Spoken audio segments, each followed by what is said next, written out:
Bueno, acabamos de escuchar un fragmento de Like a Rolling Stone de Bob Dylan y antes que nada les queremos dar la bienvenida al podcast del Observante. Bienvenido al podcast del Observante, donde la opinión de jóvenes se escucha y se atiende.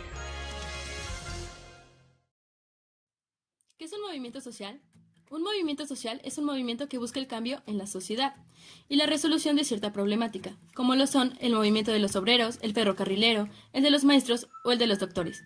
Pero en esta ocasión nos basaremos más en lo que fue el movimiento del estudiantil del 68.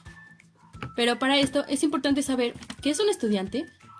Bien, en primera instancia yo diría que es un poco arbitrario establecer concretamente lo que es un estudiante como tal, ya que pues si nos vamos a cuestiones de diccionario vamos a encontrar definiciones un poco hasta circulares como tal, es decir, de luego de estudiar o cuestiones parecidas, por lo que desde mi perspectiva estudiante sería aquel que busca siempre informarse sobre lo que está, sobre lo que le rodea, expandir su cultura para encontrar medios en los cuales Se informe de aquella desarrollo. persona que tiende a informarse continuamente, ¿no? A crecer como A ser A humano. crecer, crecer sí, con exactamente. y buscar un medio profesional en el cual aplicarlo como talla en un futuro largo. Yo creo que no solo en un medio profesional, sino que en realidad todos somos estudiantes, porque en algún momento todos estamos aprendiendo, todos aprendemos en nuestro día a día y lo llevamos no solamente en nuestro trabajo, nuestra profesión, sino también en nuestra vida diaria. Fuiste un estudiante cuando tu mamá te enseñó a cocinar o cuando te enseñaron a cruzar la calle. Claro, pero entonces también tendríamos que decir que un estudiante, o sea, no solamente es aquel que aprende, es aquel que busca aprender y obviamente en este proceso de buscar hay complicaciones y es algo de lo que, o sea, espero tocar en esta plática, ¿no? Pues por lo que sabemos, el movimiento del 68 buscaba defender lo que cada quien creía y lo que quería para mejorar como estudiantes. Querían estudiar, pero al mismo tiempo tener sus derechos. Era lo que buscaba el movimiento de los estudiantes. Sí. Sin embargo, es necesario aclarar que el movimiento no se dio solo en la cuestión de México, eso lo debemos saber todos, sino que fue un conjunto de movimientos que se dio a lo largo del mundo y que se tiende a decir que, o establecer que empezó en Francia, igual este movimiento estudiantil, y se extendió a otros lugares como Praga, en el cual se sofocó a partir de la entrada de los tanques soviéticos a esta ciudad de al país de Checoslovaquia. Y ya estas cuestiones, este conjunto es lo que propició, pero también debemos enfocarnos en la parte cultural. Así es, la parte cultural fue algo que estalló el movimiento estudiantil. Claro, o sea, es importante mencionar que no solamente fue como que vamos a manifestarnos porque vamos a manifestarnos. Hay un contexto atrás de todo esto, desde televisión, música, que fue lo que incitó a estos estudiantes a decir, ¿saben qué? Vamos a hacerlo. Los años 60 en sí fueron una década que estuvo plagada de nuevos surgimientos, como lo fue, por ejemplo, el rock psicodélico, que surgió a partir de Bob Dylan, como fue lo que escuchamos al principio, su canción Like a Rolling Stone, considerada la mejor canción de todos los tiempos y fue de las primeras canciones en alcanzar un puesto tan alto en tan corto tiempo en el Billboard Hot 100. Y después de esto surgen los Beatles, que también fueron una gran influencia en los movimientos sociales, puesto que hubo muchas personas que se manifestaban cantando sus canciones, e incluso al mismo tiempo salió a la luz la música de Janis Joplin, Jimi Hendrix, quienes estuvieron presentes en el Festival de Música de Woodstock, en el cual los estadounidenses se reunieron en Nueva York para protestar en contra del sistema que los regía, intentando pregonar lo que era la paz y el amor. Lo más emblemático de este festival fue definitivamente Jimi Hendrix tocando el himno nacional estadounidense en una guitarra eléctrica, y ha sido hasta ahora la protesta más creativa y más revolucionaria. Sí, y estas canciones, esta música es lo que además llegó a la sociedad mexicana, a la juventud como tal, y no solo se expresó en cuestión de música, sino también en la vestimenta, en la forma de actuar, en la forma de participar en el país. En la forma de gritar por lo que querían, ¿no? Exactamente. Porque hasta Hey Jude, de los Beatles, sonaba en las protestas como un himno de lo que querían. Un himno de conseguir. lucha. Así es. Y bueno, el rock sabemos que también tuvo varias décadas de prohibición. Bueno, no décadas, años de prohibición.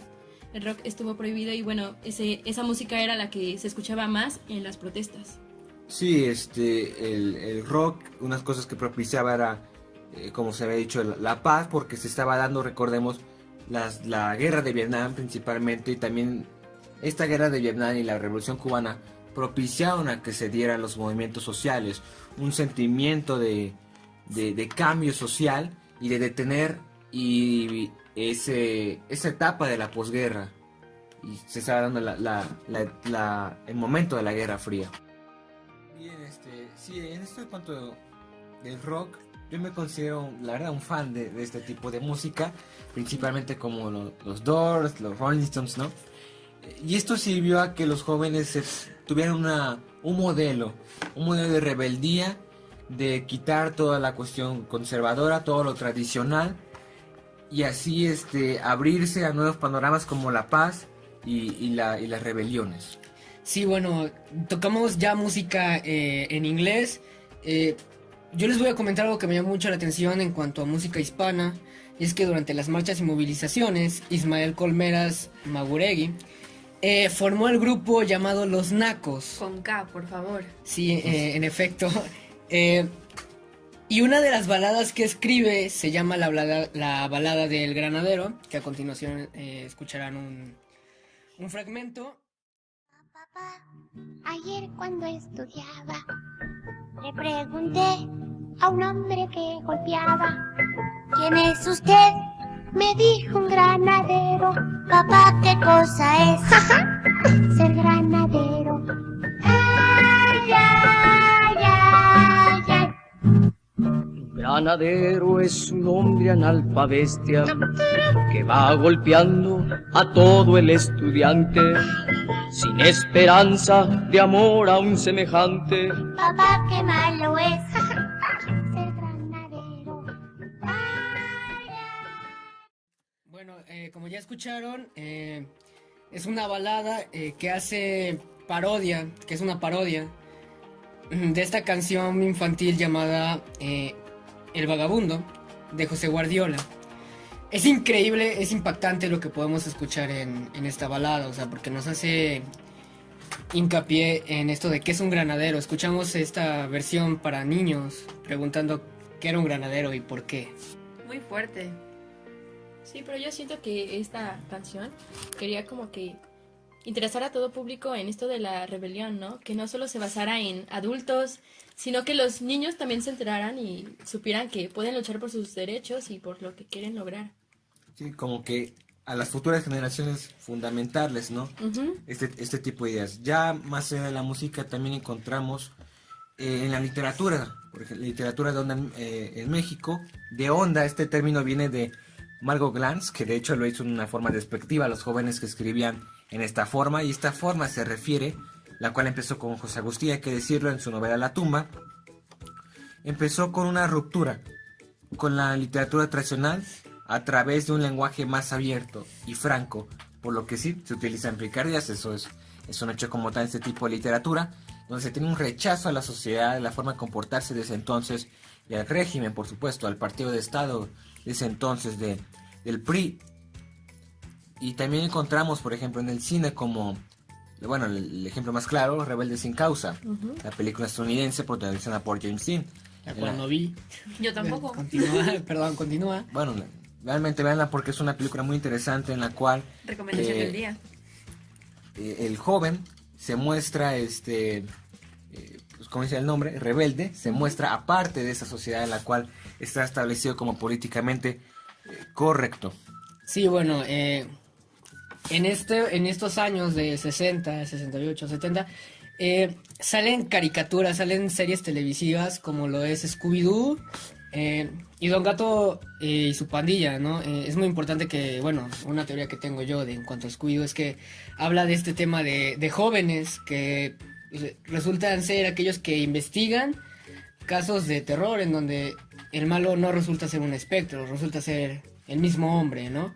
Y en el caso de Don Gato y su pandilla, en donde vemos a esta serie de gatitos que, bueno, siempre están dándole problemas al policía Matute, Y nunca es una manera de rebeldía de los gatos, ¿no? Y bueno, el oficial nunca los logra agarrar.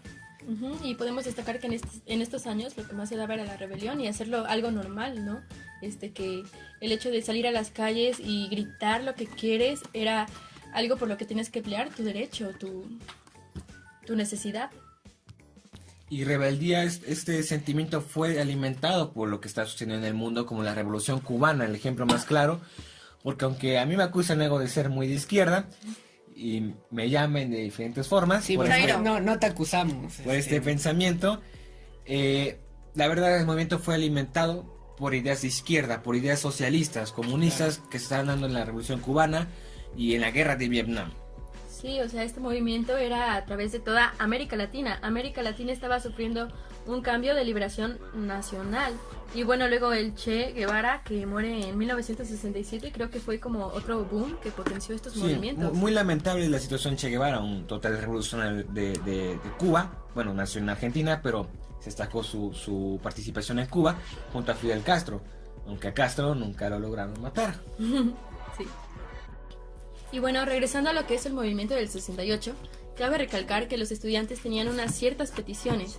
Y bueno, estas peticiones eran las siguientes: libertad de todos los presos políticos, es decir, de los estudiantes y activistas detenidos por manifestarse. Luego, la derogación del artículo 145 del Código Penal Federal. Ese artículo regulaba los delitos de disolución social, que se entendían como la difusión de ideas que perturben el orden público o afecte la soberanía nacional. Luego, la desaparición del cuerpo de granaderos. Este grupo policial participó en varios actos de represión estudiantil previos al 2 de octubre. También estaba la destitución de los jefes policíacos Luis Cueto y Raúl Mendiolela. En 1968 eran respectivamente el jefe y el subjefe de la policía capitalina y habían tenido roces con los estudiantes en varias ocasiones. Sí, esos 6 puntos son el pliego petitorio del Consejo Nacional de Huelga que se está dando entre las escuelas, los representantes de las escuelas, en las cuales entramos como la UNAM principalmente y el Instituto Politécnico Nacional. Y aquí es importante establecer que en pocas palabras lo que pedían era libertad y democracia. Porque no solamente era cuestión de represión o como comenzó el movimiento comenzó, o la coyuntura, el detonador, a partir de la represión policíaca que se dio para sofocar una pelea que se dio entre jóvenes de prepa en un partido de fútbol americano. Y es aquí donde comienza todo este proceso como tal. Pero se fueron incluyendo desde intelectuales hasta amas de casa. Entonces era algo que pedía todo el país, un rechazo al poder, del abuso de poder del partido de Estado, del PRI, y pues el Estado no se iba a suicidar, no iba a aceptar este tipo de peticiones, las cuales iba a ser un golpe durísimo hacia ese régimen tan autoritario que se tenía. Por ende, fue necesario otro tipo de medidas, por lo que parece. Y se llegó hasta los extremos de una matanza en la mañana del 2 de octubre de 1968. Sí, masacre que se realiza en la Plaza de las Tres Culturas, ¿no? Esto por una intervención militar y un grupo de civiles armados. Es importante mencionar al Escuadrón Olimpia. Batallón. Al batallón. Sí, bueno, este batallón estaba con un pañuelo en su mano, un pañuelo blanco o guantes. Sí, era para pues diferenciarse de lo que era la población la población estudiantil.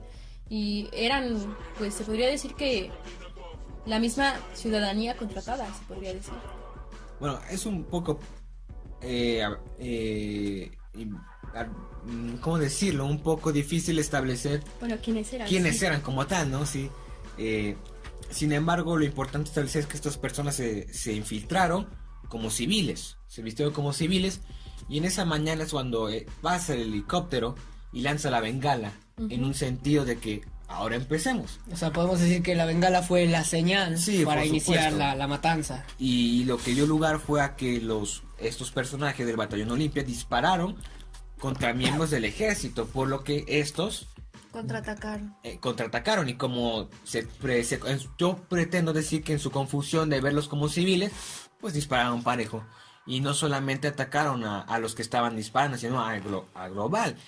Inclusive persiguieron en los edificios aledaños a todos aquellos estudiantes, todos los participantes, y y esto inclusive se llevó hasta la noche.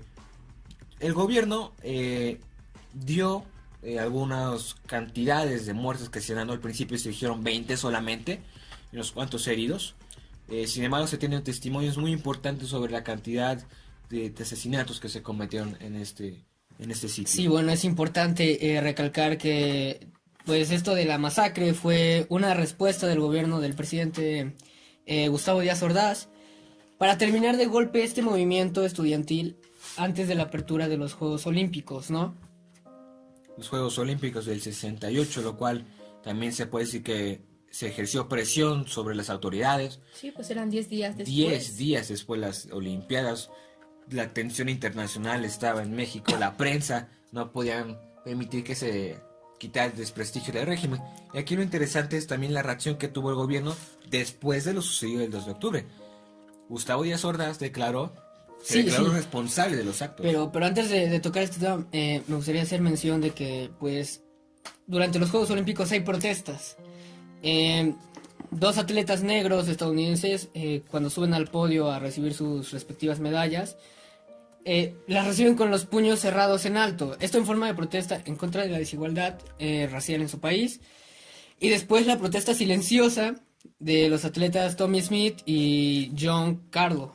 Esto se convirtió en una imagen icónica del movimiento por los derechos civiles en Estados Unidos.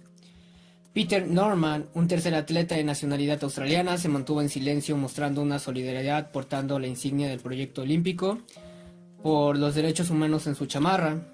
Y después los tres atletas... es importante mencionar, que los tres atletas eran miembros de este proyecto. Y bueno, creo que es una manera en que ellos pues muestran esta solidaridad, ¿no? Sí, y no solo los extranjeros, también los mexicanos, porque en el momento que se dio la inauguración de los Juegos Olímpicos, se lanzó un cometa a partir del Palacio Nacional en forma de color negro, un papalote de hecho, claro, en forma de paloma, representando la represión del régimen. Claro, sí. Creo que también es importante mencionar el poder que tiene el gobierno, todo el poder que le damos, porque estos atletas que protestaron fueron vetados de los Juegos Olímpicos. Atletas de esta talla, atletas ganadores de medallas, con demasiado por delante, vetados por exigir paz y exigir igualdad. Y sus derechos. Y además les quitaron las medallas. Además eso. Sí, algo realmente lamentable lo que está dándose en el país. Y ya pues... regresando a lo que nos decías de las declaraciones de Díaz Ordaz. De que él se decía responsable de los actos, pero los justifica. Justifica el hecho de que se haya tomado esas medidas. Porque además en el Congreso de los Diputados, después de los actos, establecen, en pocas palabras, que se justifica porque se tiende a decir que los estudiantes eran mandados por extranjeros cubanos, extranjeros comunistas, extranjeros los cuales querían quitar el prestigio al país, querían quitarle toda esa dar el orden, plasmar la anarquía, como lo había dicho se buscaba un culpable. Como lo había dicho el mismo Fidel Velázquez, el miembro máximo, por decirlo, de la CTM, en el cual dijo antes de los atentados del 2 de octubre, él había dicho que estaba a favor de lo que se hiciera posible para opacar la anarquía y el desorden en el país. Entonces, también muy importante que el régimen se buscó justificarse. Bueno, aunque también hay que decir, y esto es lo destacado de esta conversación que estamos teniendo, es la importancia del movimiento del 68 y sus repercusiones. Y una cosa importante es que se logró mantener se logró dar avances en la democracia del país, porque no hay que quitar de vista que, por ejemplo, en el 1988 se dio un escándalo de fraude electoral, y esto dio lugar a que se creara un comité organizador de las elecciones, separando Estado y el patrón electoral, y esto es algo muy importante. Y también en el 2000 se dio la alternancia política. Por primera vez un partido de oposición ganó las elecciones, y en el 2018, la verdad, siendo sinceros, 30 millones de mexicanos salieron a las calles encontrando un partido de oposición y con la ilusión de un cambio, por lo que también la democracia está empezando a dar esos frutos que se buscan en el 68. El 68 es el padre o el abuelo del 88 y del 2018. Claro. Y bueno, este movimiento dejó un gran legado. Por ejemplo, varios estudiantes después de este movimiento optaron por hacer carreras en la vida política, ya sea a través de partidos socialistas o comunistas. Y bueno, ahora estos jóvenes forman los partidos actuales, ¿no? Y bueno, también se lograron movimientos en lo que era la búsqueda de los desaparecidos, que bueno, sumaron más muertes o más desapariciones después de lo que era la Guerra Sucia. Sí, en sí se dio una mayor participación ciudadana y eso es lo que hay que destacar. Ya por otra parte, pues es que aún así las exigencias siguen, ¿no? No ha acabado las demandas que se dan de detener la represión, de detener el autoritarismo en el país, el despotismo, y así una mayor seguridad en el país, ¿no? Sí, bueno, y retomando todo esto, es por eso que hoy en día surge la frase de el 2 de octubre no se olvida, ¿no? Sí, es importante tener esta noción para que no se repitan los hechos en cierta forma. Claro, pues de eso se trata la historia, ¿no? De Es eso el se estudio trata. del pasado para que no caigamos en lo mismo. En ¿no? los Una y otra mismos vez. errores que se dieron en ese entonces. Una forma de aprendizaje, es decir, lo que se dio para que así ya no se pueda dar de nuevo estos hechos tan lamentables que se dieron. Bueno, creo que eso sería todo el día de hoy. Los invitamos a reflexionar acerca El 2 de octubre. del 2 de octubre. Y bueno, para cerrar es importante decirles que los movimientos sociales no es algo que ya haya pasado, algo que esté atrás. Los movimientos sociales siguen en la actualidad y bueno, son necesarios para buscar el cambio. Exacto, a partir del 68 se buscó nuevas formas de reclamar lo que es suyo. Así es. Bueno, muchas gracias por su atención en esto que fue el podcast de El Observante y nos vemos hasta la próxima. Hasta luego, amigos. Adiós.